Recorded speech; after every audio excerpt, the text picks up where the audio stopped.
Bonjour à tous et bienvenue sur Monde Mystérieux. Aujourd'hui dans Monde Mystérieux, on sort un peu, on va sortir un peu dehors, on sort un peu du contexte actuel et je voulais vous emmener sur un site où se trouve une pyramide. Donc effectivement, peut-être que pas beaucoup de gens le savent, mais en France on a une pyramide, et oui, on a une pyramide. Donc je voulais vous faire partager ce site, ce monument. Cette pyramide se trouve à Nice Nord, donc ça c'est la pyramide de Falicon. Je voulais donc vous faire partager l'histoire de cette pyramide, pourquoi elle a été faite, qui l'a construite, et car encore une fois le mystère est là. Et voilà, j'espère, alors le temps est un peu, j'espère que ça va pas trop se gâter, j'espère que ça va rester comme ça, j'espère qu'il va pas pleuvoir, et bon, voilà, on se retrouve directement sur le site de la pyramide. Allez, à tout à l'heure. Alors, donc là, on a pris direction Las Planas. Las Planas. Là, c'est après Guéraud. Après Guéraud, et on est toujours La route de Falicon. Donc sur la route destination Falicon, bien sûr.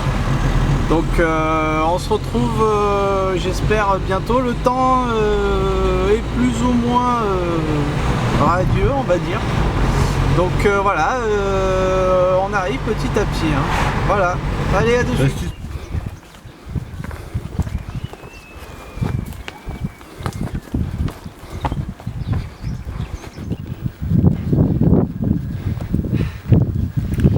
Bonjour à tout le monde, donc on est apparemment sur la montagne de Ratapignata et on est toujours en train de chercher cette pyramide, la pyramide de Falicon.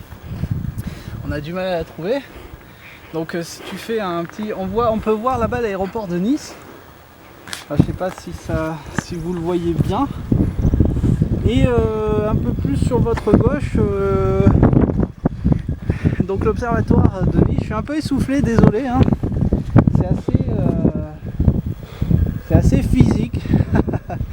Donc écoutez, j'espère qu'on la trouvera bientôt, et puis voilà, on se retrouve directement sur le site. Allez, à tout à l'heure. Re-salut, alors on est mort, on est essoufflé. C'est carrément en haut d'une montagne, on n'y est pas encore. Et bon, il y a quelques ruines ici que vous pouvez observer. Donc à mon sens, on doit pas être très loin. On est vraiment au-dessus de la montagne de Ratapignata. On se retrouve, pardon, je suis essoufflé, on se retrouve directement sur le site, et voilà. À tout à l'heure.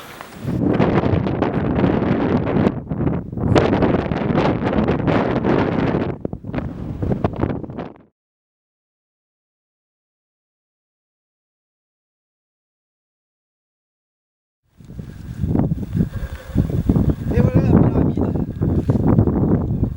Enfin trouvée. Donc comme vous pouvez constater, on a eu du mal à la trouver. Bon, elle est petite, bien évidemment.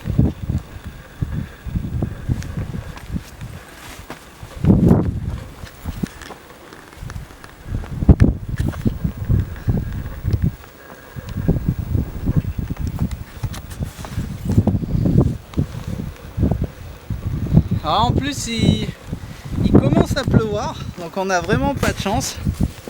Donc avant qu'il pleuve plus, on va s'arrêter pour parler un peu de ce mystère. Et honnêtement, on a eu du mal à la trouver, quoi. Il faut pas venir en sandales, ou c'est assez incroyable. Alors, de suite pour les explications.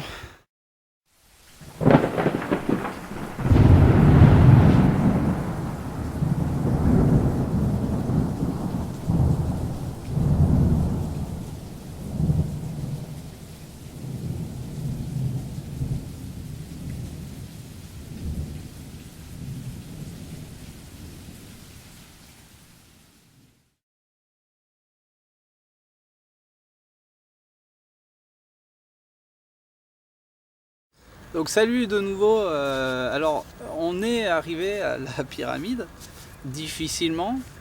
Donc donc là on se trouve actuellement au-dessus de la pyramide, donc sur le flanc de la pyramide.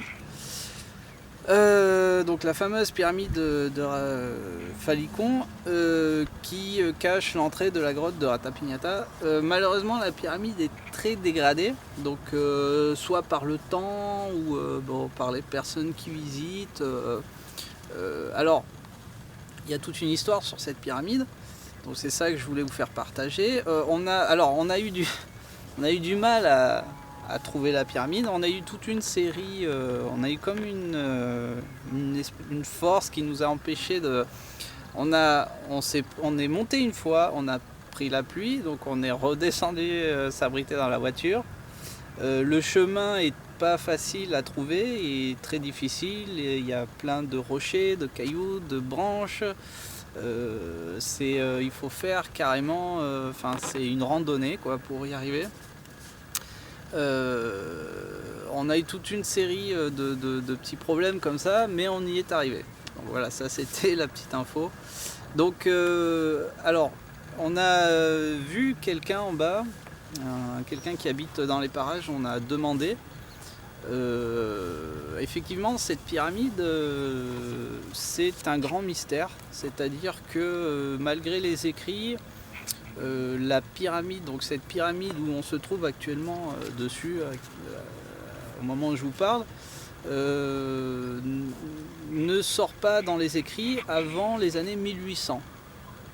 Donc à l'heure d'aujourd'hui, donc c'est ça qui est assez impressionnant, cette pyramide reste un mystère et personne ne sait donc pourquoi elle est là, qui l'a faite, pourquoi elle a été faite ici sur le flanc.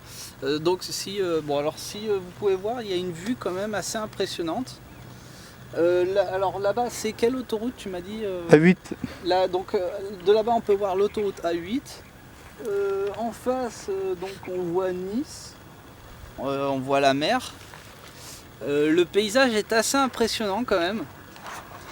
Donc le détour vaut le coup quand même pour le paysage, c'est vraiment magnifique. C'est vraiment naturel, c'est assez impressionnant. Enfin ceci dit, donc cette pyramide, alors en dessous de la pyramide donc, se trouve l'entrée d'une grotte qui s'appelle la grotte de Ratapignata. Donc c'est du niçois. Donc la grotte de Ratapignata ou des Ratapignatas. En niçois c'est la grotte des chauves-souris, donc c'est du vieux niçois. Et puis voilà, cette pyramide fait l'objet d'une inscription au titre des monuments historiques depuis le 7 août 2007. Donc depuis 2007, cette pyramide est considérée comme un monument historique. Voilà, que dire de cette pyramide de Falicon. Alors la personne en bas qu'on a questionné nous a expliqué que c'était un monument fabriqué comment je peux dire, des personnes maçonniques, donc, si je puis dire.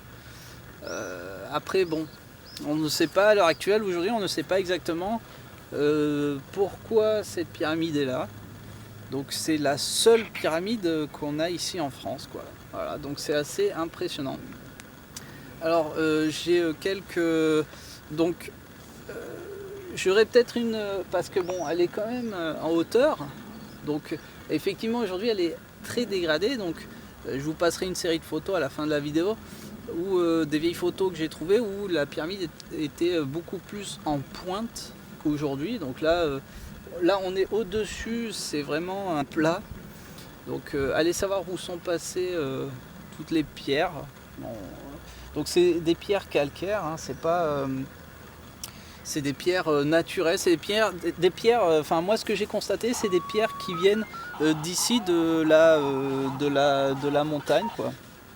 Donc c'est pas des pierres taillées, c'est des pierres naturelles de la montagne.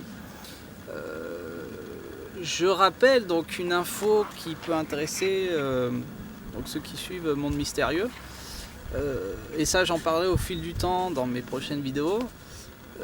Donc la pyramide de Gizeh, la pyramide d'Égypte et la pyramide de Teotihuacan au Mexique les hauteurs de ces deux grandes pyramides ont la même distance, c'est-à-dire ont la même hauteur en longitude, enfin je veux dire au niveau de la hauteur de ces deux pyramides, au niveau de la pointe de la pyramide, c'est la même hauteur pour les deux. Alors est-ce qu'ici ça serait le cas? Est-ce qu'ici, voilà, la grande question, c'est est-ce que quand à l'époque cette pyramide était entière, est-ce que la pointe de cette pyramide de Falicon, est-ce que ça atteignait la même hauteur que la pyramide de Gizeh par exemple? C'est quand même assez incroyable. Bon. Voilà, que dire de plus de cette pyramide?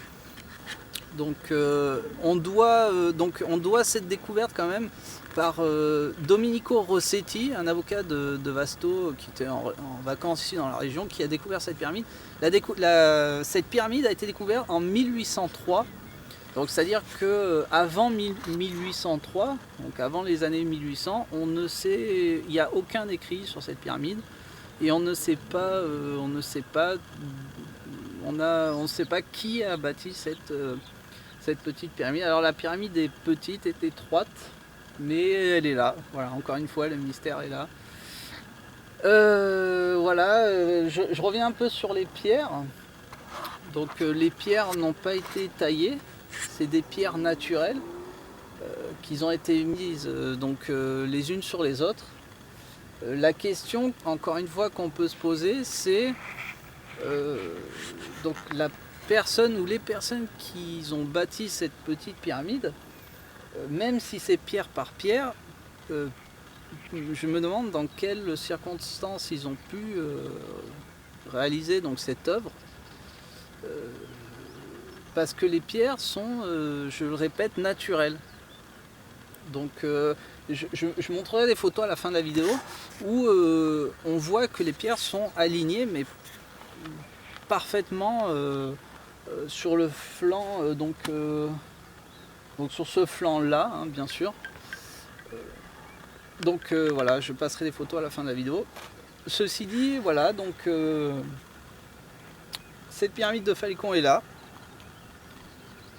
dans cette dans ce bel endroit, dans cette région Nice Nord, au-dessus de la ville de JS. C'est ça, JS? Oh, ouais. Et voilà, donc au niveau de la route, rappelle-moi, c'est route de Las Planas, suivez Guéraud. Voilà. Et par la suite, suivez le vieux chemin de Guéraud, vous arrivez directement à Falicon au rond-point. Et dès que vous arrivez au rond-point, c'est 10 mètres à gauche. Voilà, donc voilà, au niveau route, voilà.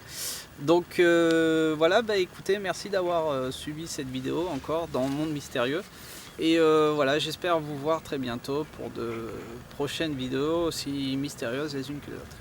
Voilà, allez, merci, à bientôt.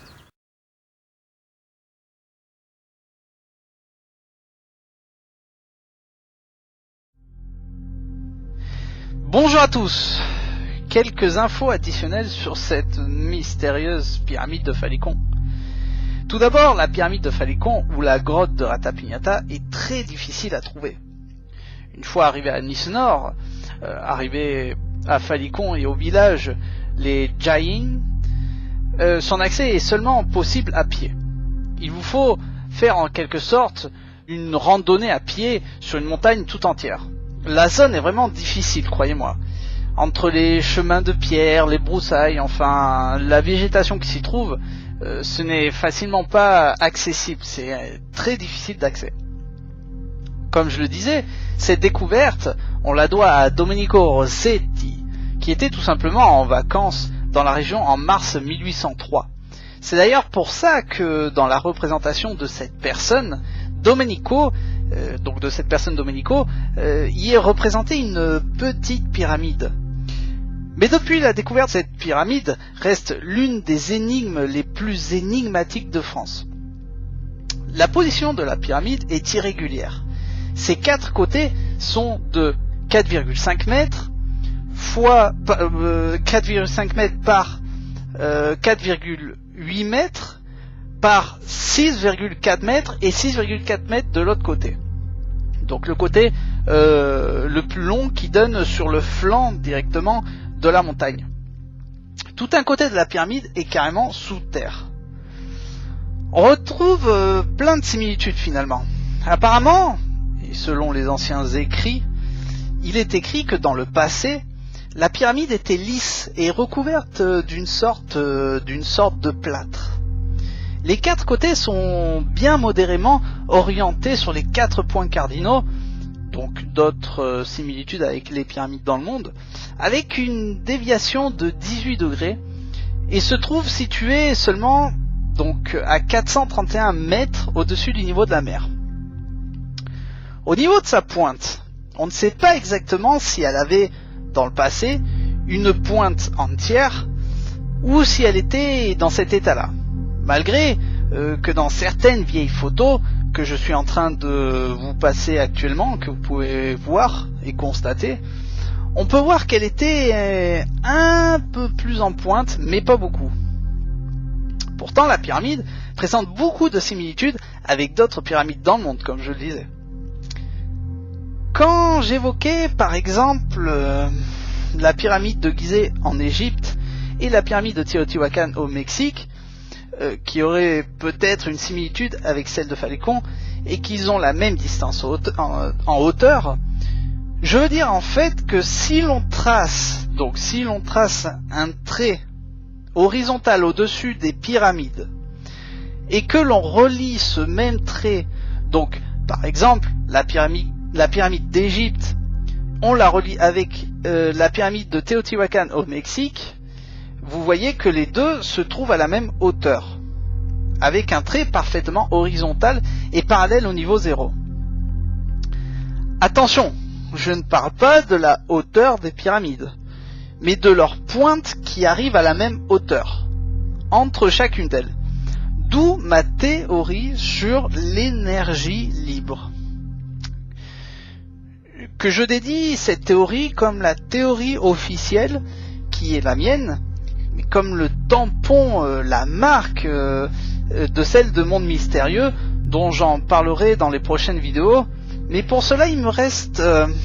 il me faut avant tout parler de la théorie de Tesla, donc Nikola Tesla, qui en fin de compte avait beaucoup d'avance sur tout le monde en son siècle, et avait beaucoup de réponses aux questions que nous nous posons aujourd'hui. Pour le moment, je n'en dirai pas plus concernant ma théorie, car trop d'un coup et beaucoup de gens qui suivent Monde Mystérieux ne me comprendront pas exactement. Donc chaque chose en son temps, et bien sûr j'évoquerai pourquoi, donc ce que je pense moi, pourquoi il se trouve des pyramides de partout dans le monde. Alors est-ce que la pyramide de Falécon arrive à cette ligne horizontale? Là est la question. Comment pourrais-je appeler cette ligne? La ligne de l'énergie libre? Je reviens un peu sur sa construction. Les pierres. Comme je le disais, les pierres n'ont pas du tout été taillées, mais sont parfaitement alignées pour former cette forme géométrique. Donc là où les personnes, ce que je pense, qui ont construit cette pyramide savaient. Les pierres sont juste assemblées les unes sur les autres et forment des lignes parfaitement droites comme vous le voyez sur les photos. Soyons logiques, si cette pyramide avait été bâtie par un fondateur privé ou un fanatique d'égyptologie ou autre, on suppose qu'il aurait fallu plusieurs ouvriers pour préparer le mortier, amener les pierres, trouver les pierres, chercher les pierres, les monter, les aménager, les assembler, pierre par pierre, et édifier ce monument de manière très professionnelle, de façon égyptologique. D'ailleurs, par rapport aux notifications communales, on reste surpris du manque d'informations officielles dans les archives. Donc, aucun écrit, encore une fois, aucune mémoire, aucune trace, ni rumeur, ni légende, on n'a absolument rien, ce qui est assez incroyable. On peut remarquer également, à l'ouverture de la grotte, ce que peut représenter l'entrée de la pyramide, se trouvent des briques, donc des briques normales, de 25 cm par 12 cm par 5 cm, donc une brique tout à fait normale, environ. Donc elles sont assemblées les unes sur les autres également, et peuvent se voir tout autour. Donc ces briques peuvent se voir tout autour de cette entrée, dont la base est assise carrément complètement sur le rocher, chose qui est très étrange. Je ne vous cache pas que beaucoup de gens jusqu'à aujourd'hui, beaucoup de gens, chercheurs, investigateurs et archéologues, se sont intéressés, se sont penchés sur cette pyramide, et la même conclusion tombe toutefois, qu'elle aurait pu avoir été construite par des légionnaires romains impliqués dans un sombre culte voué à l'Égypte ancienne. La société Périos, par exemple, avait effectué un long périple partant de la pyramide de Phalicon et les menant par la suite sur divers sites templiers de Nice à Utel. Ils ont rédigé d'ailleurs un époustouflant article sur internet, dont le site d'internet s'affiche ici, que je vous recommande fortement de le lire avec beaucoup de calme et voir les photos, car c'est vraiment époustouflant, bien écrit, bien détaillé. Moi j'ai beaucoup aimé, et l'on apprend en fin de compte que la culture templière était vraiment bien implantée dans cette région du sud, et on laissait derrière eux beaucoup plus que des énigmes. Aujourd'hui, malheureusement, cette pyramide est quasiment détruite et complètement oubliée, mais reste mystérieuse. Durant le dernier siècle, plusieurs sectes se sont intéressées aussi à cette pyramide. Je ne veux pas m'appuyer là-dessus, mais juste vous mentionner quelques infos. L'une de ces sectes, qui se faisait appeler donc la secte Gotland, et fonda en 1922 un groupe appelé l'Universalité Pratique, affirme que la pyramide était bien antérieure aux Romains et qu'elle servait de montre cosmique. Imaginez-vous. Par la suite, Maurice Guingamp, dans son livre Le berceau des cathédrales, a même évoqué que Phalicon met une relation avec les Templiers, d'où plus tard il sort une monographie qui s'intitule Phalicon, la pyramide des Templiers, qui sortit qu'en 1970. Le culte du dieu Mitra aussi ont fait leur apparition, qui par contre, eux, appuient l'hypothèse romaine et pensent que le monument aurait été édifié en l'honneur de Mitra, une sorte de religion orientale qui conduisit ses adorateurs à la victoire. Une divinité très populaire pour les légionnaires de l'armée romaine durant le dernier empire. Les cultes de Mitra se déroulaient toujours dans des sanctuaires édifiés à proximité ou à l'intérieur des grottes. Dans ce cas, la grotte de Ratapignata représente bien les caractéristiques des lieux de culte Mitra, présence de 7 marches d'accès qui correspondaient aux 7 degrés d'initiation. La plupart des temples Mitra ont été découverts dans beaucoup de provinces de l'Empire romain à titre d'information.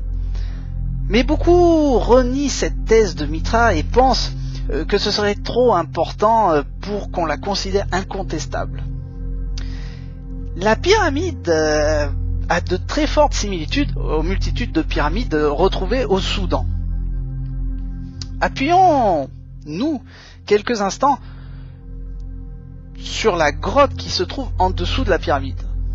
La pyramide a été bâtie au-dessus d'une vieille caverne karstique. La grotte de Ratapignata, qui veut dire chauve-souris en véniçois, cette grotte qui se trouve en dessous reste un mystère également.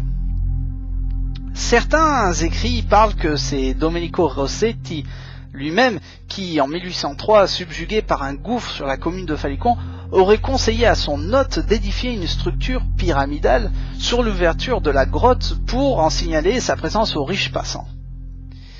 Il y a 17 mètres entre l'entrée, donc l'entrée à même le sol, et le bas de la grotte, et 6 mètres de hauteur depuis le sol jusqu'en haut de la pyramide. On imagine que quand la pyramide était complète, c'est-à-dire avec une pointe complète, elle aurait pu mesurer entre 9 à 10 mètres environ, ce qui est quand même assez impressionnant. Ce fut qu'en 1898 que fut la première fois, la première expédition qu'on y descendit tout au fond, sous l'initiative du professeur Jean-Robert Salifard. Lui-même organisa la véritable première exploration du réseau souterrain accessible par le gouffre. Le résultat fut impressionnant. Plus de 657 pages manuscrites, dont 174 planches, cartes et croquis tracés. Ils conclurent qu'il existe 3 grandes salles au fond du gouffre, dont une très grande. J'imagine la salle principale, celle qui se trouve juste en dessous de la pyramide. Et qu'une infinité de boyaux se trouvent éparpillés un peu de partout, menant je ne sais où, mais sûrement à des endroits très spécifiques. Car ils affirment que ces réseaux géologiques, aménagés ou non, de boyaux naturels de longueur considérable correspondent entre eux et relient ainsi plusieurs endroits spécifiques. À l'intérieur, dans l'entrée de la grotte, au-dessous de la pyramide, 7 marches y sont aménagées et creusées ainsi à même la roche, comme vous pouvez le voir sur la photo. Paraîtrait-il qu'il y en aurait d'autres à d'autres endroits. Ces 7 marches, comme je le disais, représentent très fortement les 7 niveaux rituels du culte Mitra, d'où la présence de ces cultes. Je rappelle que la grotte a une profondeur de 17 mètres. De ces 3 grandes salles, l'une des plus grandes longueurs est de 22 mètres et sa plus grande largeur est de 15 mètres. Beaucoup de stalactites et stalagmites sont présents à l'intérieur, selon les écrits, et sembleraient même soutenir la voûte tout entière. Si on creuse un peu plus le mystère, on parle aussi que la pyramide avait été édifiée à cet endroit pour des raisons bien précises. D'une part, car le site niçois et la région périphérique sont très importants sur le plan tellurique. Nous verrons par la suite dans Monde Mystérieux qu'est-ce donc ces plans, ou plutôt ces lignes telluriques dans le monde. Et d'autre part, se présentaient alors écoutez bien, tous les 21 juin à midi pile, un rayon de soleil venait et rentrait parfaitement dans la grotte et éclairait fortement les structures intérieures, comme par exemple les marches et l'autel qui s'y trouvent, et ce rayon éclairait précisément un énorme stalactite, donc apparemment le stalactite principal central, et donc ce stalactite représentait une figure humaine.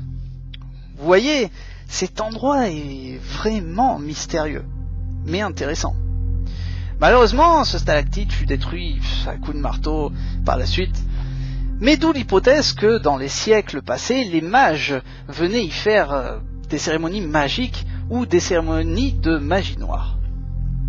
Autre chose étonnante, donc autre détail, c'est que le village qui se trouve en dessous de la colline de Falicon s'appelle les Jain, dont une des mythologies se rapprochait d'une tradition concernant donc les Jains hindous, prétendus constructeurs de pyramides jusqu'en Europe. Chose intéressante, vous voyez quelle contrariété. Mais je voudrais surtout m'arrêter sur la série de petits problèmes qui nous est arrivés en chemin. D'abord, on a eu du mal à trouver la pyramide, chose que, même ayant demandé à des habitants en bas de la colline, donc une fois arrivé sur place, une fois lancée, on a eu du mal à la trouver. Ensuite, une fois trouvée, on s'est pris la pluie.